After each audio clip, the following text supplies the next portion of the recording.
അസ്സലാമു അലൈക്കും വറഹ്മത്തുള്ളാഹി വബറകാതുഹു. Welcome to Edu Tanzil theological school. പ്രിയരെ, ഇന്ന് ഞാൻ വന്നിട്ടുള്ളത് മറ്റൊരു ചരിത്രവുമായിട്ടാണ്. വളരെ ഇമ്പോർട്ടൻ്റ് ആയിട്ടുള്ള, അല്ലെങ്കിൽ നമ്മുടെ ജീവിതത്തിൽ ഇന്ന് നമ്മൾ നേടിയെടുക്കേണ്ട വളരെ ആവശ്യമുള്ള ഒരു വസ്തുവാണ് ക്ഷമ എന്നുള്ളത്.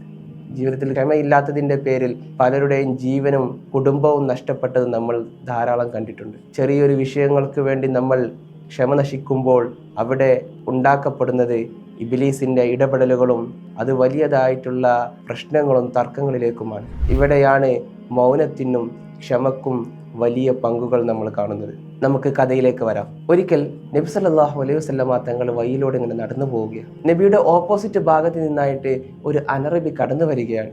അദ്ദേഹം വന്നുകൊണ്ട് റസൂലിൻ്റെ കഴുത്തിൽ ഇങ്ങനെ ഷാൾ ഇങ്ങനെ ഇട്ടിട്ടുണ്ടായിരുന്നു. ആ ഷാളിൽ പിടുത്തം പിടിച്ചിട്ട് ഒരു വലി അങ്ങ് വലിച്ചു.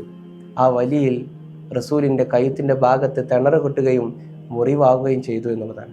റസൂലിൻ്റെ ശക്തമായ വേദന അനുഭവപ്പെട്ടു. ആ മുത്ത് റസൂലിന് വായിൽ നിന്ന് മറ്റു സംസാരങ്ങളോ വർത്തമാനങ്ങളോ ഒന്നും വന്നില്ല.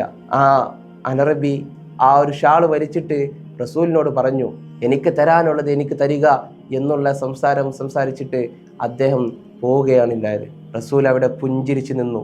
ശക്തമായ വേദന വന്നിട്ടും അവിടെ പുഞ്ചിരിയോട് നിന്നുകൊണ്ട് പറഞ്ഞു, അദ്ദേഹത്തിന് ആവശ്യമുള്ളത് കൊടുക്കുക എന്ന് അവിടുന്ന് മൊയ്യുകയാണ് ഉണ്ടായത്.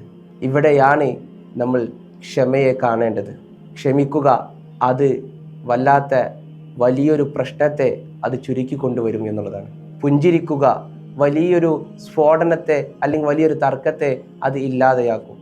ചില സമയങ്ങളിൽ മൗനം പാലിക്കുക, അത് ചിലപ്പോൾ സംസാരത്തേക്കാൾ നല്ലതായിരിക്കും. ഇതാണ് ഈ ഒരു കാര്യത്തിലൂടെ നമ്മെ റസൂല് പഠിപ്പിക്കുന്നത്. നമ്മൾ മനസ്സിലാക്കേണ്ട കാര്യം, നമ്മൾ ജീവിതത്തിൻ്റെ അനുഭവങ്ങളിൽ ഇങ്ങനെയുള്ള പ്രതിസന്ധികളിൽ നമ്മൾ ക്ഷമിക്കുക, നമ്മൾ പുഞ്ചിരിക്കുക, നമ്മൾ മൗനം പാലിക്കുക. അള്ളാഹു തൗഫീഖ് ചെയ്യുമാറാകട്ടെ. ആമീൻ.